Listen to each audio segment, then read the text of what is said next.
things that go about on this. So, anyway, so UI includes all of the things a user interface or a user interacts with the screen, keyboard, mouse, etc. So, are they getting frustrated? You know what I'm saying? When they go about this, you know, are they getting mad because they're hanging out on a certain spot too long? You know what I'm saying? So these are the things that us as designers have to think about. You know, is the user going to spend too much time? You know, you don't want the person to spend too much time in a given spot. Why? Because they're going to get frustrated and they're just going to back out and not want to buy your product, or they're not going to read what you have to say, or they're simply not going to listen to what you have to say. So that being said, I'm happy to the 5 that are listening right now. Thanks so much. I definitely appreciate my fans. I don't have many, but what I do have, I'm thankful for. So anyway, so you got to think about what these buttons, what the icons and the menus and the micro icons and the interactions and things like that, what it means. So anyway, so yeah, you do web page design, theme design, Shopify, WordPress, etc. Game interfaces and app design and things like that. I've built apps before. It's pretty crazy. Anyway, so that's number 3.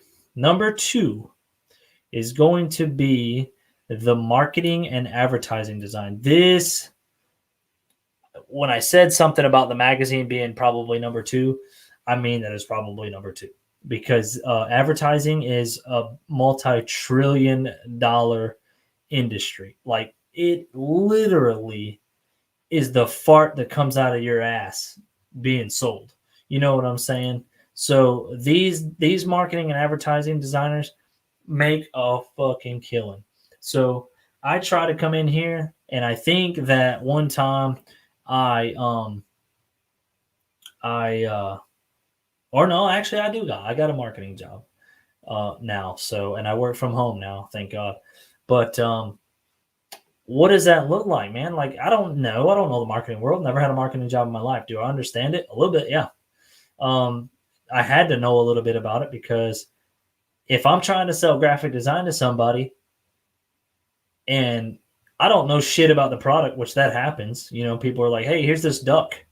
It's a rubber duck. Does it squeak? Man, I don't know. I never heard it squeak. Does it shoot water from a bathtub? I don't know. I never played with it in the bathtub. So I'm trying to sell you this rubber duck, and I don't know shit about this rubber duck, So what do I know about marketing? So anyway, so I had to know about design. Then I had to try to sell you design, okay? And I had to try to sell my service to you. So I still had to know about that. But do I want to delve deep more into marketing? Absolutely. The more I can know about marketing, the better business model I think it's going to be for not only me, but for my clients and my future product. You know what I'm saying? What does that look? I can get what would it take to get my production down to the lowest value where I'm making the maximum amount of money possible? You know what I'm saying? So these designers are probably first to none when it comes to publications, when it comes to packaging design. These designers are important for that. You know what I'm saying? These companies depend on successful marketing efforts to tap in to their audience's decision-making process. And how is this done? This is done through surveys. This is done through going out and actually talking to your audience, actually talking to your customer, to your potential field. Hey, I'm this new company. I'm coming in. I'm doing the same thing as Brown Patty, but I'm going to be Gray Patty. How am I going to sell my Gray Patty better than Brown Patty? Okay, so I need to go talk to Brown Patty's customers, what I'm saying, and their client and their audience, think about their business model and how Brown Patty's treating their customers. So then I come back and I collectively work all that data, and I come out and I'm sitting in a board meeting of me and nobody at the board meeting at Gray Patty, and I'm going, hey, nobody here at Gray Patty but yourself, Tertellius Jenkins. What in the world can you do better to treat your audience better? The best you could possibly treat them. than brown patty, because you want to put brown patty in the dirt, and then pink patty is going to come along and be competitive. You know what I'm saying? I don't know if patty was the best option, but it made sense at the time. So anyway, we're going to go with patty. So that's the way that you start, making these marketing and graphic design decisions. Directors, marketers, managers, all this stuff. Can I get the best designer that is going to help push my product beyond what it should be? You know what I'm saying? How can I get the designer? I might steal a designer from Brown Patty. You know what I'm saying? Because Brown Patty's out there. I mean, he's just pushing brochures and going crazy, running the marketing and he's stapling flyers to people's foreheads. And what if I want to staple them to their toes, their arms, their legs, their shins? What if I want to bust it on their ear? You know what I'm saying? Why? Because it looks great. Gray Patty's flyer looked great hanging from their ear. You know what I'm saying? So anyway, so I might steal Brown Patty's designer. So anyway, so that's what the marketing design is. What do they work on? Let's see what they work on. So they do things such as postcards, flyers, magazines, newspaper ads. So if there's that one little freaking ad that's driving you crazy, when you go catch your coffee and your Sunday paper, you better blame the marketing and advertising graphic designer. So they do posters, banners, billboards. I've done some pretty mock-up billboards, pretty cool ones, pretty shitty ones, and pretty awesome banners. I've done infographics, brochures, print and digital. The digital ones for the brochures, you'll see like your Facebook ads and shit that just strolls and screams, or your Twitter ads, your Instagram ads, or I don't know what type of streaming aids they got out there now, but believe it or not, there is a job out there that there's a digital brochure designer job, and they're making $70,000-$80,000 a year just to drive you in fucking insane. So you got things like vehicle wraps, signage, trade show displays, the old trifold, the old science project things where the fold banners and things like that. You got that going on, and you got the email marketing templates. So if you get an email from Brown Patty, and it's got the little Brown Patty and CEO Junior Bacon Pickle, and he's on there, and he's got this thing, and so now I've got Gray Patty and I've got Swiss Bacon Pickle, or whatever. So those are the templates that they create, and menus, different. I've done a couple menu designs. The menu, when you're going in there and you're at a restaurant and you're just like, man, this menu is off the chain. It's inviting. You want somebody to order something off that piece of paper. You know what I'm saying? You want well, not now because, COVID kind of does the disposable shit, but it used to be inviting where, you want somebody to be like, oh man, this is nice. It's easy to navigate. It's easy to look through. You're going to sell more things. Hey, I can find the drinks. Hey, I can find the sauce. I'm selling steak. Where's seafood? So on and so forth. So you got social media ads, banner ads, retargeting ads, images for websites, blogs, etc. So the number one design position out there. Now remember, I told you the marketing and advertising designer is probably the number one job out there, but the number one design job out there is, drum roll please, visual identity. This sells everything. This creates brand loyalty, but you could work good with marketing and get the same thing, visual identity. My logo, I'm the visual identity for that. I designed that all by myself for my company. Nobody designed that for me. I did that by myself. I created the brand for my company. I created the name for my company.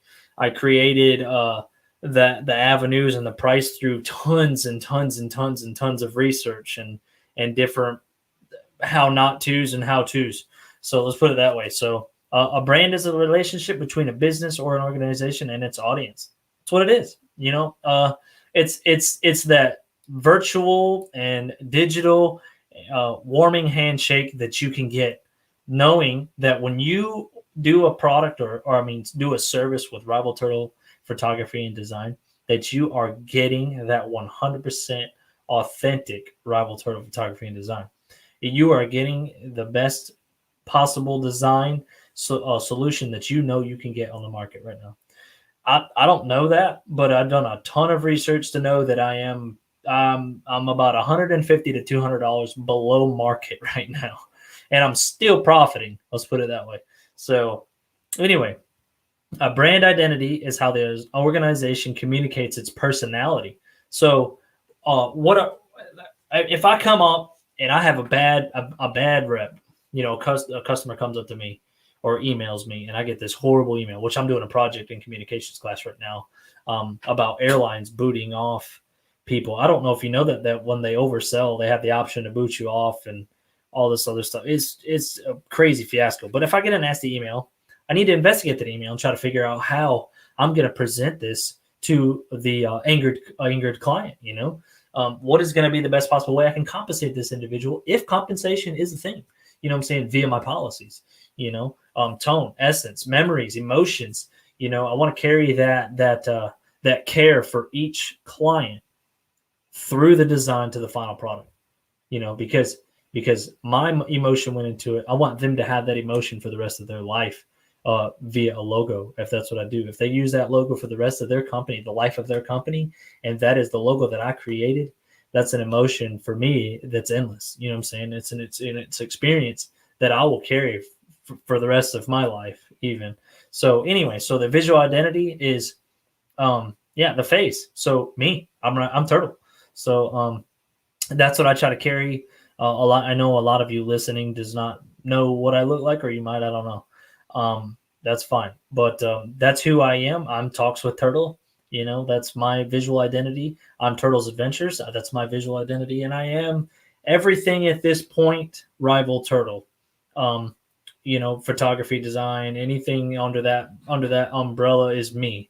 So with Rival in front, I do Turtle and Turts McGurts, and an old. I guess it used to be a friend, but some things went south pretty quickly on that. We tried to do a podcast together and it didn't work out. So, and it ended a friendship. So anyway, so we talk about, shapes, color, a lot of these times that you design through this identity design is usually the final way a project's going to go, unless you start seeing a sales decline or things not working out that way throughout the business, and you start going back to your audience and saying, what do you want to see? I'm saying, what type of frame do you want me to work in? And you start taking notes and taking pictures if you need to.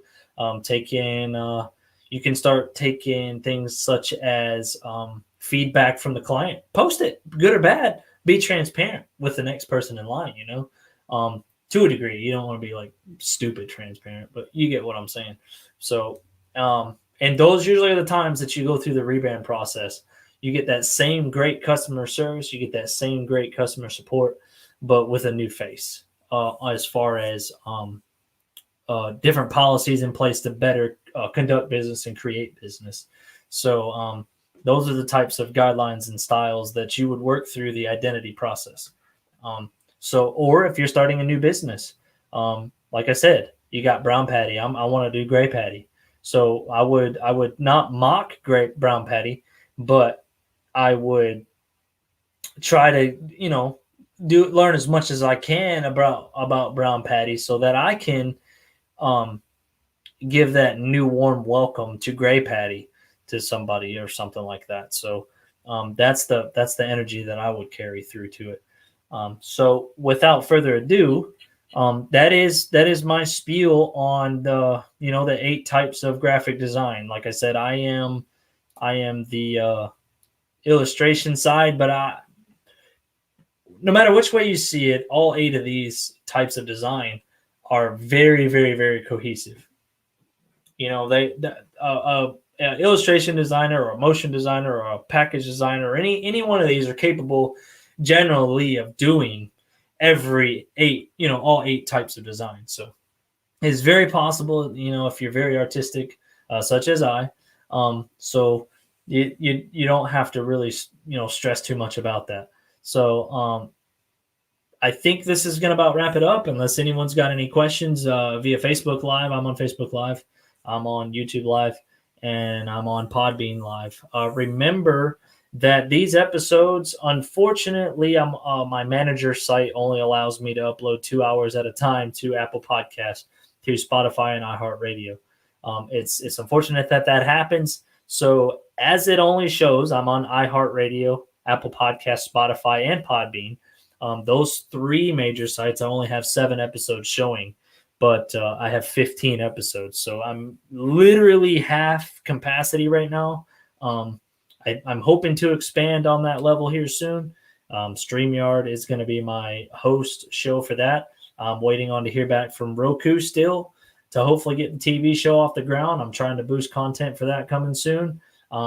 Stay tuned for if you care anything about crypto and feel like getting into token metrics, taking a look at them and seeing what that fan base looks like. I hope that you find it well in your heart soon, that you'll see my graphics on there as well. Remember to follow me on Facebook at Rival Turtle, on Instagram at Rival Turtle, and on Twitter at Turtle Rival. And you remember the show's on Podbean. If you stay tuned with all those in line, those 3 social media sites, you can keep up with the live shows. Live shows usually keeps me pretty grounded. So without that, here I'm going to go ahead and sign off for now. Thanks everyone for listening, all 7 of you. Have a great day.